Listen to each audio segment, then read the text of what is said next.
तो दोस्तों स्वागत है आप सभी का आपका अपने चैनल बेसिक नॉलेज में। दोस्तों आज के इस वीडियो में लोग देखने वाले साइंस का सबसे महत्वपूर्ण वायरल सब्जेक्टिव क्वेश्चंस। यहाँ दोस्तों सबसे महत्वपूर्ण, इससे अक्सर कई बार एग्जाम में पूछा गया सवाल है और इस बार भी पूछने की प्रबल संभावना है। तो वीडियो को देखिए ध्यान से और एक भी क्वेश्चन मिस नहीं कीजिएगा। सारी चीजों को आसान भाषा में समझा देंगे। तो चलिए दोस्तों इस वीडियो को शुरू करता हूँ। चैनल पर आप लोग जितने सर पहली बार आए ना सब्सक्राइब तो कर ही लीजिए, क्योंकि पुराने सारे विद्यार्थी अब तक सब्सक्राइब कर ही चुके हैं। तो चलिए दोस्तों इस वीडियो को शुरू करते हैं, देखते हैं सवालों को। सबसे पहला सवाल है दोस्तों कि रुधिर क्या है, इसके कोई दो कार्य लिखिए। रुधिर यानी कि रक्त क्या है ये, और इसके दो कार्य लिखने वाला है। तो रुधिर एक तरल संयोजी उत्तक है। क्या है भाई? तरल संयोजी उत्तक है और इसका दो कार्य जो देखियो क्या है। सबसे पहले शरीर में ऑक्सीजन का परिवहन। भाई हमारे शरीर में जो ऑक्सीजन फ्लो होता है कैसे, ऐसे ही हो रहा है जैसे वायु वातावरण में घूम रहा है? नहीं नहीं, वो ऑक्सीजन जो है हमारे शरीर में रक्त के साथ मिलकर नसों के द्वारा शरीर के विभिन्न भागों में पहुंचता है, ठीक है, धमनी के द्वारा। तो ये हो गया शरीर के ऑक्सीजन का परिवहन।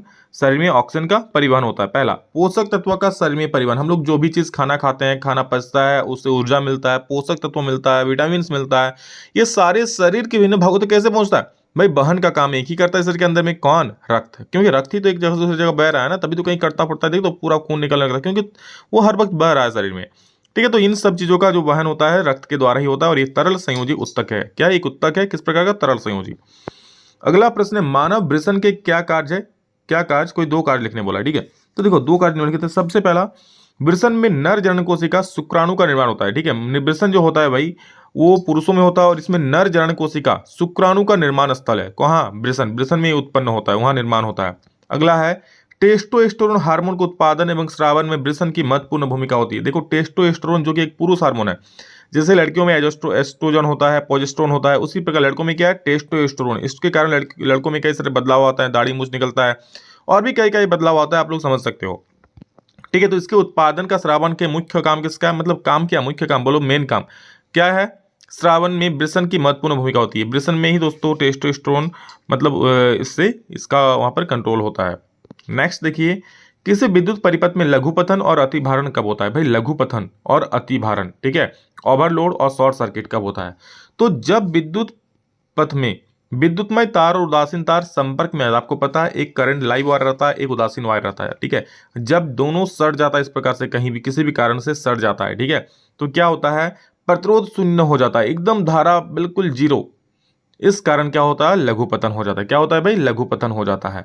इसके कारण आग लग सकती है और विद्युत पथ में लगे उपकरण क्षतिग्रस्त होते हैं। इसलिए देखते हैं कभी कभी तार लगता है पूरा चिड़चिड़ा के जल जाता है, ठीक है, क्योंकि वहां पर क्या शॉर्ट सर्किट हो जाता है। भाई दोनों तार आपस में सड़ जाता है, प्रतिरोध जीरो, अचानक इतना हैवली करंट बढ़ जाता है ना, बहुत ज्यादा धारा का मान बढ़ जाता है और भाई तार जल जाता है।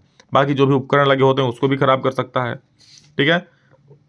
अगला सवाल है, जिप्सम क्या होता है? इसको 373 के ताप पर गर्म करने से क्या होता है? देखो कैल्शियम सल्फेट डाइहाइड्रेट को जिप्सम कहते हैं। क्या? कैल्शियम सल्फेट डाइहाइड्रेट को जिप्सम कहते हैं। डाइहाइड्रेट मतलब दो गो H2 है। इसका सूत्र देख लो, कैल्शियम सल्फेट डाइहाइड्रेट यानी दो H2 है, डाइहाइड्रेट। एक होता है तो मोनोहाइड्रेट होता है, या फिर उसको सिबहाइड्रेट बोलता है, ठीक है। और जो एक बड़ा दो रहता है उसको बोलता है सेमीहाइड्रेट। तो दो गए तो डाइहाइड्रेट, कैल्शियम सल्फेट डाइहाइड्रेट। इसका किसका सूत्र है? जिप्सम का। ऑब्जेक्टिव में पूछ सकता है, अच्छा ध्यान से सुन लो। जिप्सम को 373 केल्विन पर जब गर्म करते हैं दोस्तों, तो ये 3/2 अणुओं का त्याग कर प्लास्टर ऑफ पेरिस बनाता है। प्लास्टर ऑफ पेरिस बनाता है। क्या बनाता है? जब इसको हम लोग जल में गर्म करते हैं, क्या सॉरी, जब इसको हम लोग गर्म करते हैं, हीट करते हैं, कितना पे? 373 केल्विन टेम्परेचर पर। तो क्या बनाता है ये बनाता है CaSO4 और डॉट में होता है हाफ H2O, ठीक है, ये होता है 373 केल्विन। जब इसको गर्म करते हैं तो ये हम लोग का बन जाता है। क्या बनता है भाई? Plaster of Paris. इसका सामान्य सूत्र है CaSO4 डॉट हाफ H2O, यानी प्लास्टर ऑफ पेरिस बोलो तो, या फिर कैल्शियम सेमीहाइड्रेट बोलो। क्लियर है? चलो अगला प्रश्न देखते हैं दोस्तों हम लोग। क्या है? हमारे शरीर में अगर हीमोग्लोबिन की मान लो कभी कमी हो जाए तो क्या इसके कमी परिणाम हो सकते हैं? तो देखो शरीर में हीमोग्लोबिन की कमी को अरक्तता, हीमोग्लोबिन की कमी हो जाएगा मतलब अरक्तता इसको बोलते हैं, या फिर इसको एनीमिया भी बोलते हैं। भाई शरीर में खून की कमी होगी तो हीमोग्लोबिन की कमी होता है, उसी को बोलता है। जिसका निम्नलिखित लक्षण है। क्या लक्षण? कुछ लक्षण भी दिखेगा कि भाई किसी में अरक्तता है, एनीमिया है, मतलब हीमोग्लोबिन कमी है, तो क्या क्या लक्षण दिखेगा? तो सबसे पहला देखो क्या, क्योंकि हीमोग्लोबिन जो है शरीर के विभिन्न भागों में O2 का स्थानांतरण करता है, ठीक है। हीमोग्लोबिन क्या होता है? रक्त में मिला होता है। क्या होता है? रक्त में रहता है हीमोग्लोबिन, और वही O2 को ले जाता है पकड़ करके, ठीक है। तो O2 का स्थानांतरण करता है जिससे भोजन का ऑक्सीकरण हो सके, मतलब भोजन टूट सके, उपचयन हो सके भोजन का। भाई भोजन टूटता कैसे? शरीर के अंदर जो हम लोग खाना मतलब जो भी खाना खाते हैं वो ऑक्सीजन से विक्रिया करके फिर उसका ऑक्सीजन होता है, टूटता है, फूटता है, फिर फाइनली जो होता है एनर्जी देता है।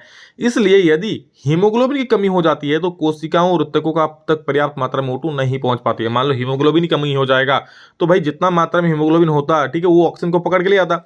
अब जो हीमोग्लोबिन की संख्या ही कम होगी तो कम ऑक्सीजन दौड़ेगा शरीर में, ठीक है, शरीर में अच्छी तरीके से ऑक्सीजन नहीं मिल पाएगा और शरीर में उत्सर्जित ऊर्जा की मात्रा भी अपर्याप्त होती है। भाई एकदम डल सा रहोगे, नींद आएगा, एकदम तुमुस करके बैठे रहोगे, एकदम पतला खिड़खिड़ा रहोगे। तो उस प्रकार से कह सकते हो हीमोग्लोबिन की कमी हो जाएगा तो आपके शरीर में ऊर्जा का कम अनुभव होगा, कुछ काम करने का मन नहीं करेगा, ठीक है, इस प्रकार से। समझ गए?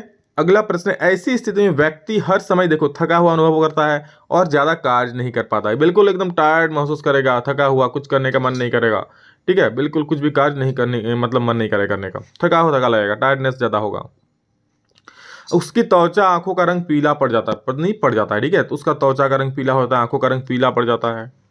नेक्स्ट, हम ऊर्जा के वैकल्पिक स्रोत की ओर ध्यान क्यों दे रहे हैं? भाई ये सवाल हम पहले भी आपको बता चुके हैं, इस बार आप देख लो आंसर, मैं बहुत बार इसको समझा चुका हूं। क्या कारण है? कारण बताइए कि धातु को विद्युत धारा का संचालित, कारण बताइए कि धातु क्यों विद्युत धारा का संचालित करती है, मतलब धातु में विद्युत धारा क्यों बहता है। विद्युत का आप किसी आयरन नेल को यानी किल को जब आप लोग बोर्ड में घुसा झड़ाक से करंट मारेगा, कभी घुसाने भी मत जाना भाई। क्यों ऐसा क्यों होता है, करंट क्यों मारता है? क्योंकि धातु में स्वतंत्र इलेक्ट्रॉन पाए जाते हैं भाई। इलेक्ट्रॉन हर वक्त उसमें इधर उधर घुमड़ के इधर उधर बहता रहता है और भाई जिसमें भी इलेक्ट्रॉन बहता है उसमें करंट बहेगा, ऑब्वियस सी बात है। इसी इलेक्ट्रॉन के प्रवाह के कारण विद्युत धारा का संचालन। विद्युत धारा का संचालन कैसे होता है भाई? जैसे ही हम लोग बैटरी में जोड़ते हैं तो उसमें इलेक्ट्रॉन फ्लो होने लगता है। मान लो इलेक्ट्रॉन इधर दौड़ रहा है, सारे इलेक्ट्रॉन इधर भाग रहा है कि भागो रे, तो धारा कैसे बहेगा? इधर बहेगा। धारा किधर बहेगा? इधर बहेगा। हमेशा याद रखना, जो धारा बहती है दोस्तों, इलेक्ट्रॉन के बहने के विपरीत दिशा में, उल्टा दिशा में धारा का बहन होता है। क्लियर है? समझ गए? कोई दिक्कत किसी को नहीं ना? चलिए अगला प्रश्न देखते हैं। पूरे घरेलू विद्युत परिपथों में तारों को पार्श्वक्रम व्यवस्था का उपयोग क्यों किया जाता है? घरेलू विद्युत जो परिपथ होता है, हम लोग घर का जो वायरिंग होता है उसमें पार्श्वक्रम क्यों जोड़ते हैं हम लोग? तो देखो, पता है आप लोग? नहीं पता तो सुन लो। हम लोग जो घरेलू घर का जो हम लोग का वायरिंग होता है वो पार्श्वक्रम में होता है, ठीक है। कैसे होता है अभी देखो। समांतर क्रम में जोड़ने, समांतर क्रम बोलो या पार्श्वक्रम बोलो, बात बराबर है। दो लाभ है, क्या क्या है? सबसे पहला, प्रत्येक उपकरण को पूर्ण बैटरी वोल्टेज मिलता है भाई, सबको बराबर का वोल्टेज मिलता है, ठीक है। टीवी जितना वोल्टेज मिल जाएगा, बल्ब को बल्ब जितना वोल्टेज मिलेगा, मतलब जिसको जितना वोल्टेज चाहिए बराबर का वोल्टेज उसको मिल जाएगा। एक उपकरण बंद अथवा खराब होने पर भी अन्य उपकरण प्रभावित नहीं होगा। मान लो ऐसा है कि भाई यहाँ पर एक बल्ब लगा दिया है, फिर आगे जाके इसी सर्किट से एक फैन चल रहा है, तो भाई जैसे ये बल्ब खत्म हुआ तो करंट कट गया ना, ये सीरीज कम्युनिकेशन, तो भाई ये बल्ब ही अब ये फैन भी नहीं चलेगा। लेकिन अब समांतर क्रम में ऐसा नहीं होता है। समांतर क्रम में भाई यहाँ बल्ब जल रहा है, चलो जलाओ, अब अलग से तार में यहाँ फैन चल रहा है, ठीक है। क्या चल रहा है? फैन। तो भाई इधर से अगर धारा कट भी गया ना, खत्म हो गया, क्या ही दिक्कत भाई, इधर से आएगा आराम से फैन चलाएगा, हवा खाओगे, मस्त रहोगे, समझ रहे हो? तो ये चीज हो जाएगा। तो समांतर क्रम का बहुत यूज होता है। आप लोग देखो समांतर क्रम से कैसे जानेंगे हम लोग घर में समांतर क्रम है? तो समांतर क्रम में दोस्तों हर एक उपकरण का अलग अलग स्विच होता है, ठीक है। जैसे आप फैन चलाओगे तो फैन वाला स्विच ऑन करोगे, लाइट जलाओगे तो लाइट वाला स्विच ऑन करोगे, ठीक है। ऐसा थोड़ी कि भाई एक स्विच ऑन किए तो घर का फैनो चल रहा है, उसका बल्बो चल रहा है, सब कुछ चल रहा है, ऐसा नहीं। हाँ, कभी कभी कहीं पर सीरीज कॉम्बिनेशन जब होता है, श्रेणी क्रम होता है, तो आप लोग देखते होंगे कि भाई एक लाइट ऑन किया आप लोग, उसमें 3-4 ठो बल्ब जल गया, क्योंकि वो 3-4 ठो बल्ब जो है ना श्रेणी क्रम में जुड़ा होता है, ठीक है। आप अगर चाहोगे भाई 3-4 ठो बल्ब श्रेणी क्रम में जुड़ा, किसी एक को बंद करना चाहोगे, नहीं होगा, या तो तीनों ऑन होगा या फिर तीनों बंद होगा, तो उसको बोलते हैं श्रेणी क्रम। आप लोग कहीं कहीं देखे होंगे कि भाई जलता है तो सारा लाइट एक साथ जलता है, श्रेणी क्रम में जुड़ा होता है, समझ गए? तो ये दोस्तों चीज है। क्लियर है? और सबसे महत्वपूर्ण सवाल, सूर्योदय या सूर्यास्त के समय सूर्य रक्ताभ यानी लाल क्यों प्रतीत होता है? कई बार एग्जाम में पूछा गया है, तो सुन लो। सूर्योदय के समय सूर्य की दूरी पृथ्वी के से अधिक होती है। सूर्योदय के समय सूर्य की दूरी पृथ्वी से बहुत अधिक होती है, जिससे वायुमंडल से होकर सूर्य के प्रकाश को अधिक दूरी तय करनी पड़ती है। इसके कारण क्या होता है, मतलब जो सूर्य से किरणें आती है वायुमंडल में बहुत अधिक दूरी को तय करनी पड़ती है, और इससे अधिक कणों से होकर गुजरना पड़ता है। वायुमंडल बहुत सारी कण है, आपको पता है, धूलकण है, बहुत सारे धूलकण है, तो उससे बहुत अधिक कणों से होकर गुजरना पड़ता है, जो मुख्यतः नीले रंग को प्रकर्णित कर देता है। क्या करता है? जो नीला कलर का रंग होता है ना, उसे प्रकर्णन कर देता है, क्योंकि लाल रंग का तरंगदैर्घ्य ज्यादा होता है और इसीलिए इसका प्रकर्णन नहीं हो पाता, मतलब छितरा देता है पूरा नीला रंग को, ठीक है। तो छितराता है भाई, वो आंखों तक नहीं पहुंच पाता, जबकि लाल रंग छितरा नहीं पाता है, फिर ठीक है, उसका प्रकर्णन नहीं कर पाता है, और जब प्रकर्णन नहीं पाता है तो नहीं कर पाता है तो लाल रंग हमारी आंखों तक पहुंच जाता है और हम लोग को सूर्य रक्ताभ प्रतीत होता है, यानी लाल टाइप का सूर्योदय के समय, सनसेट के टाइम, ठीक है।